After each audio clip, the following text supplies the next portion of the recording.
Hi friends, ഇന്നൊരു കൂട്ടാൻ ചോറ് ചെയ്യുന്നത് എങ്ങനെയെന്ന് നോക്കാം. അതിനെ ചോറ് വടിക്കാനായി വെള്ളം വെച്ച് അതിലേക്ക് പരിപ്പും അരിയും കഴുകിയിട്ട് ആവശ്യത്തിന് ഉപ്പും ഇട്ട് ചോറ് നന്നായിട്ട് തിളപ്പിക്കാൻ വയ്ക്കണം.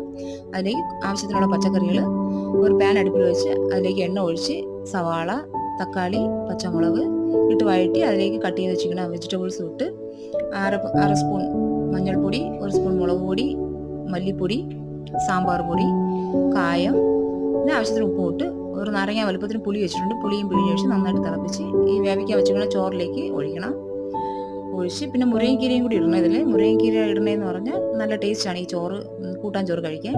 പിന്നെ അടുത്ത് ഒരു പാൻ വെച്ച് അതിലേക്ക് കടുക്, കറിവേപ്പില, വറ്റൽമുളക്, ഈ മുരിങ്ങക്കീര ഇട്ട് വഴറ്റി അതിലേക്ക് തട്ടണം. ചോറിലേക്ക് തട്ടി പിന്നെ ഒരു പിടി തേങ്ങയും കൂടി വഴറ്റി അതിലേക്ക് ഇടണം. ഒരു സ്പൂൺ നെയ്യ് ഒഴിക്കണം. അങ്ങനെ കൂട്ടാൻ ചോറ് റെഡി ആയിട്ടുണ്ട്. ഇഷ്ടപ്പെട്ടാൽ ലൈക്ക് ചെയ്യുക, ഷെയർ ചെയ്യുക, സബ്സ്ക്രൈബ് ചെയ്യുക, കമൻറ്റ് ചെയ്യുക. കൂട്ടാൻ ചോറ് റെഡി.